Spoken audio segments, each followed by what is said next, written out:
Yo, Can you see me? I'm I can out see you. right You at now. the rink?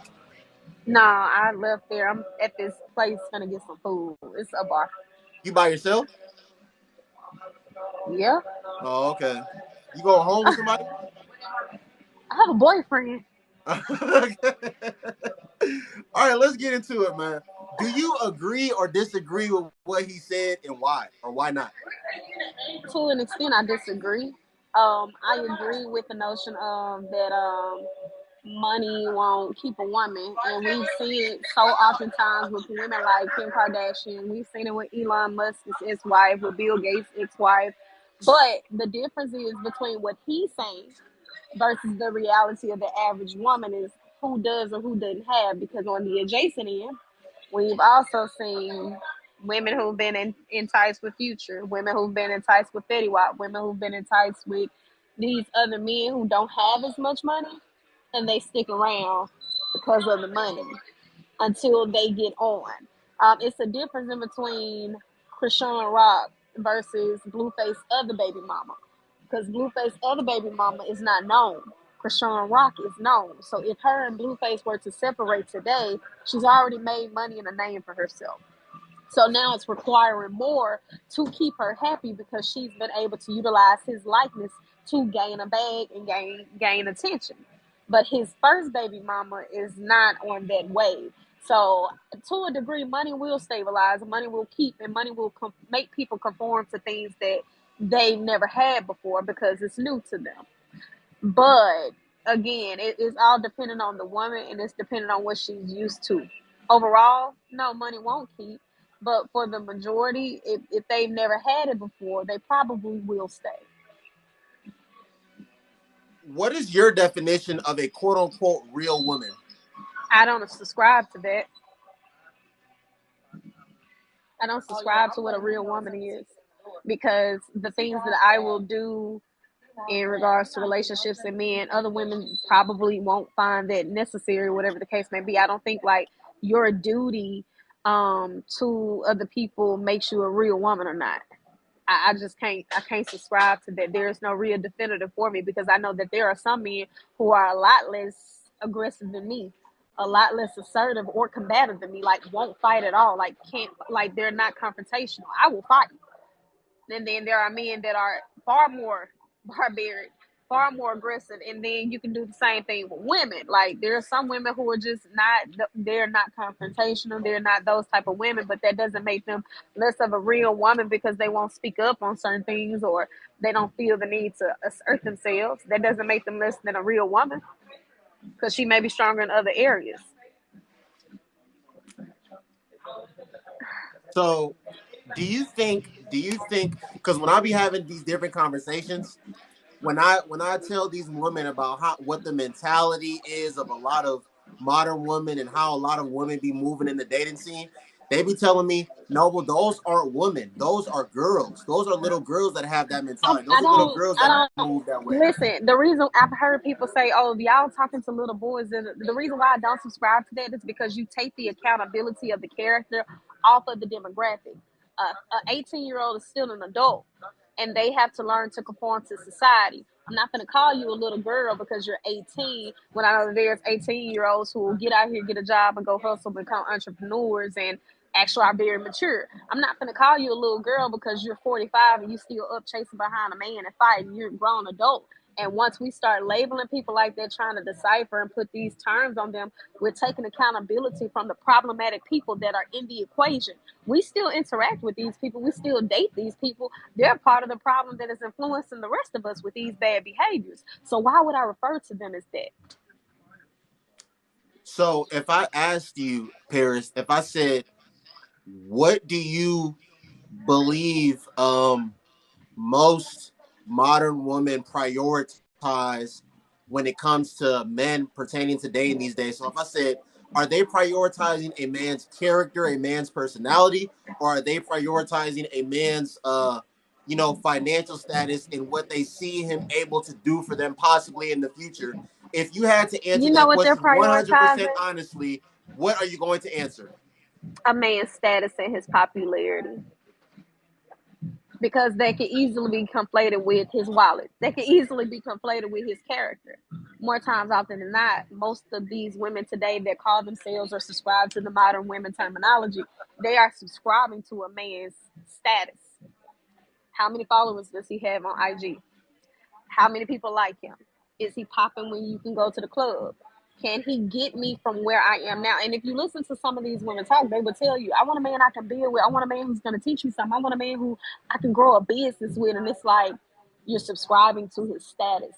You're trying to use his likeness, his reputation in order to get you somewhere else. And you're hoping that he also too has the financial needs in order to get you there because you see a facade. You don't know if it's true or not, but that's what they're subscribing to. I don't think a lot of them are subscribing to a man's character or his financial status at all, because there are certain things that I look for that can tell me whether a man got money or not. And it's nothing about how he looks whatsoever. Do women need to be justified in having their wants and needs in a relationship? For sure. Same way men do. It's an equal playing field, but here's the thing, right? You can't. The reason why I disagree with this video is because Tony made good points, and I fuck with Tony. But I disagree because he's coming from a level of understanding to where he can autonomize with women and resonate with us, but he's not listening to the mass of women who are not knowing exactly what to ask for. The majority of women are not asking for those things. Majority of women are saying, hey, leave me with your wallet, let me go in it, and I'll worry about your character later. So while he's on the right page to say, yeah, money's not going to keep, the mass of women are being influenced by the materialistic lifestyle, the fast life, the culture of, can you pay for me to get ahead in life? Can you buy me a car? Because the push gifts. Can you, show me off? And will you show everybody the gifts that you bought me? And will you pay for me to go back to school? Will you fund my business? Will you keep me looking like a high value woman or a high dollar woman, like a high class escort? Will you keep me looking this way? That's what most of the women are subscribing to. So Tony makes great points. Tony is also an older man who is actually in a traditionalized structured relationship. Him and his wife have done the work. And a lot of times it makes it hard for people who don't have the accessibility to be single having a lot of these conversations because they are not in the thick of it. Even though I have a boyfriend, we're in the thick of it. Like any day now, you may not be with me or I may not be you.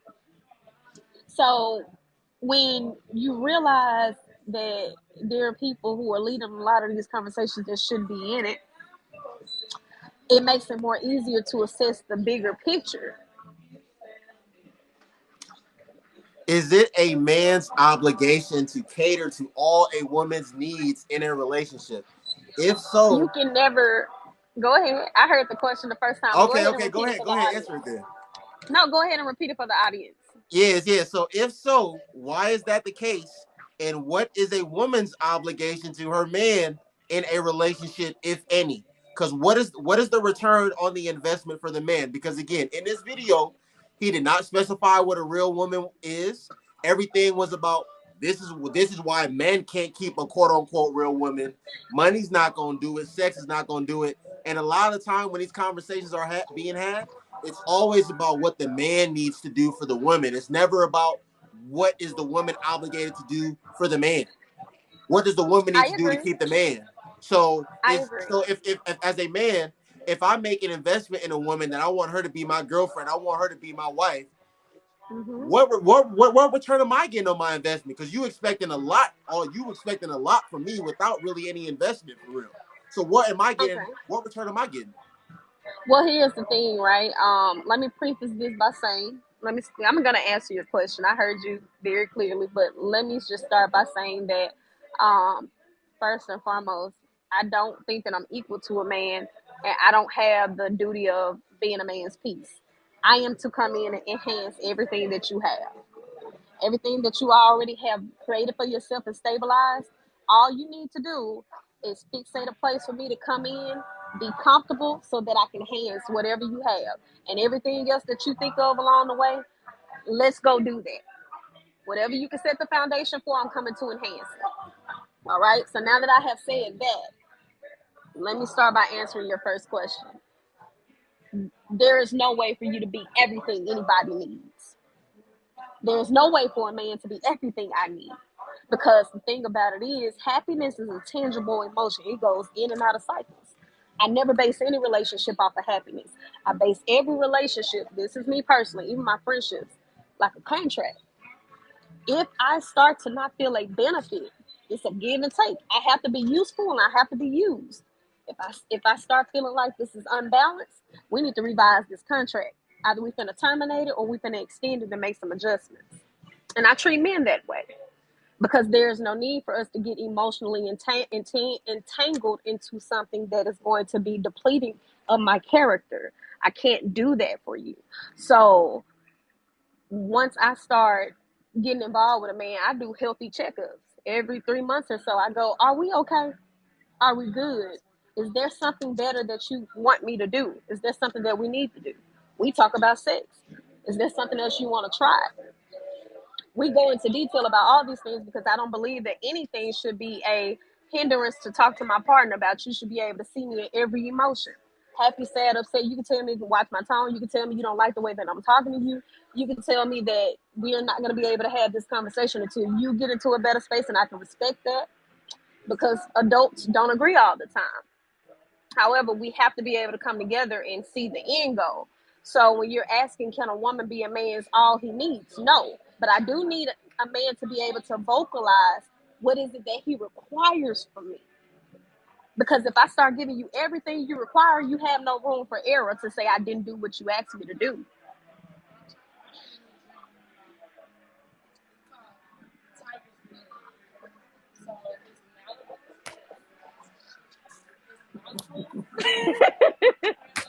I don't have anything to say, Paris. Listen, you enjoy the rest of your night. I'm going to continue on this conversation. Listen, I'm finna order my I'm going to be food and talking I'm to gonna them listen people. in. Yeah, all right, bet. I'm gonna talk to you later. Then you have a great night. It's always my pleasure.